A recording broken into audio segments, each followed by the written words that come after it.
Have you ever woken up, had a perfectly fine morning, and then by the afternoon, you find yourself just feeling a little blah? Maybe you're thinking about an ache that wasn't there before, or a chore you don't want to do, or just a general sense that the world is a bit too much these days. It's a feeling so many of us experience, especially after 50, when life can throw us some unexpected curveballs.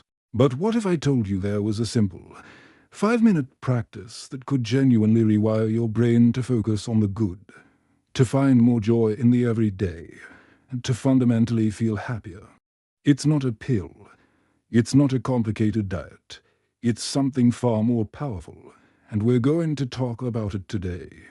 For years, I bought into the idea that happiness was something you found, something that happened to you when everything in your life was going right.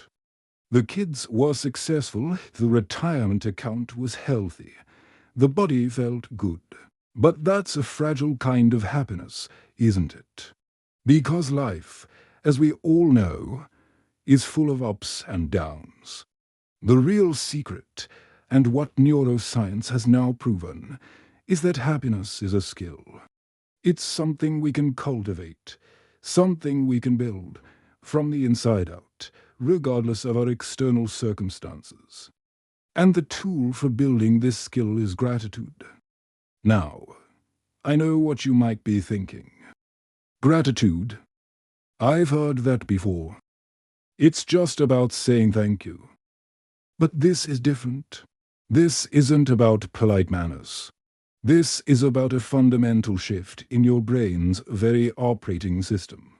It's about taking control of your attention, which is one of the most precious resources we have at this stage in our lives. You see, our brains have a natural tendency, a kind of default setting, to look for problems. It's called the negativity bias. Back in the day, this kept us safe from predators. But today, it means we often focus on the one critical comment, the single thing that went wrong, while ignoring the 100 things that went right. This bias can get stronger as we get older, as we have more losses and changes to process. But we can fight back. This is where the 5-minute gratitude hack comes in. It's not about ignoring the hard stuff. Life after 50 comes with its very real challenges, and we should never dismiss those. It's about balancing the scales. It's about giving the good stuff in your life just as much weight, just as much attention, so your overall perspective shifts from one of lack to one of abundance. So, let me walk you through this simple practice. All you need is 5 minutes and something to write with. A simple notebook works perfectly. You don't need anything fancy. The first 2 minutes are what I call the anchor of appreciation. In this time, I want you to write down 3 specific things that you are genuinely grateful for today. And here's the key. They have to be specific. Don't just write "my family." That's too general. Instead, get specific. For example, you could write, "I'm grateful for the sound of my granddaughter laughing on the phone this morning." Or, "I'm grateful for the warmth of the sun on my face during my walk." Or even, "I am grateful for the taste of that perfectly brewed cup of coffee I had with breakfast." Do you see the difference? Image prompt, a visual representation of the examples. On the left side of the screen, the word "family" in a plain font with a cross through it. On the right, the text, "My granddaughter's laugh on the phone" in an elegant, handwritten-style font. Style, clean, YouTube-style graphic. Aspect ratio, 16:9. This specificity is like a laser beam for your brain. It forces you to actually relive that positive moment, to re-experience the sensory details. You're not just thinking a vague positive thought. You are actively reconstructing a joyful memory in your mind. This acts signals to your brain that this moment was important. It was valuable, and it's worth remembering. This is the beginning of that rewiring process. Now, for the next 2 minutes of your practice, we move to the second part, which I call the ripple effect. This is where you take one of those 3 things you wrote down, and you dive a little deeper. Ask yourself, why was this good thing in my life? What did it provide for me? Let's take the example of the warm sun during your walk. You might write, the warm sun on my walk felt good because it gave me a sense of peace and quiet before the day started. It reminded me that nature is beautiful and accessible. It helped my joints feel looser and more comfortable. By doing this, you're not just acknowledging the good thing, you're multiplying its value.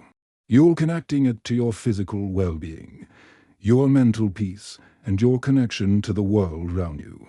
His part of the practice builds what psychologists call a web of meaning. You start to see how one small, positive moment is actually connected to many other good things in your life. It stops being an isolated incident and starts being evidence of a good life. This is incredibly powerful for building resilience. When a hard day comes, this web of meaning holds you up. Now, we come to the final minute, the part that truly cements this new wiring in your brain. I call this the savoring 60. For just 60 seconds, I want you to close your eyes and fully immerse yourself in the feeling of gratitude for one of those things you wrote down. Don't just think about it, feel it in your body. If you're grateful for that cup of coffee, don't just remember it. Try to recall the rich aroma as it brewed. Feel the warmth of the mug in your hands. Taste the slight bitterness and the smooth finish. If you're grateful for a conversation with a friend, hear their voice in your mind. Feel the warmth in your chest that the connection brought you. This emotional, sensory immersion is the glue that makes the new, positive neural pathways stick. And that's it. 5 minutes. 2 for listing 3 specific things, 2 for exploring the ripple effect of one, and 1 for deeply savoring the feeling. It seems almost too simple, doesn't it? But the magic is in the consistency, not the complexity. Doing this small practice day after day is like taking your brain to the gym for a happiness workout. When you make this a daily habit, you are essentially training your brain's radar. You're telling it, hey, pay attention to this stuff. This is what I want to see more of. And your brain, being the amazing, adaptable organ that it is, will oblige. You'll start to notice small beauties you used to walk right past. You'll find yourself feeling lighter, even on challenging days. This isn't just fluffy, feel-good talk. The science behind this is solid.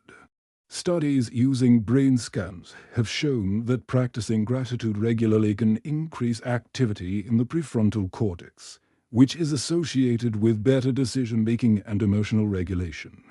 It can also boost dopamine and serotonin, those feel-good neurotransmitters, which is like creating your own natural antidepressant. So, I have a very small challenge for you. For the next 7 days, I want you to try this. Don't put pressure on yourself to feel transformed on day 1. Just commit to the 5 minutes. Find a quiet spot with your notebook, maybe with your morning coffee or right before bed, and just give it a try. What do you have to lose? 5 minutes. What you have to gain is a shift in your entire outlook on life. I would absolutely love to hear about your experience. After you try it for a few days, come on back and tell me what you've noticed in the comments below. What was the smallest thing that brought you joy? What surprised you? Sharing our experiences helps us all learn and grow together, and it creates a wonderful, supportive community right here. If you found this helpful, if you believe that small, consistent steps can lead to a richer, happier life after 50, then please do give this video a like. It really helps the channel grow and reach more wonderful people like you. And don't forget to subscribe and hit that notification bell so you don't miss our next conversation. Thank you so much for spending your time with me today. Remember, your happiness is not a destination you arrive at. It's a path you choose to walk, one grateful step at a time. I'm so glad we're walking it together, wishing you a day filled with small, noticeable joys.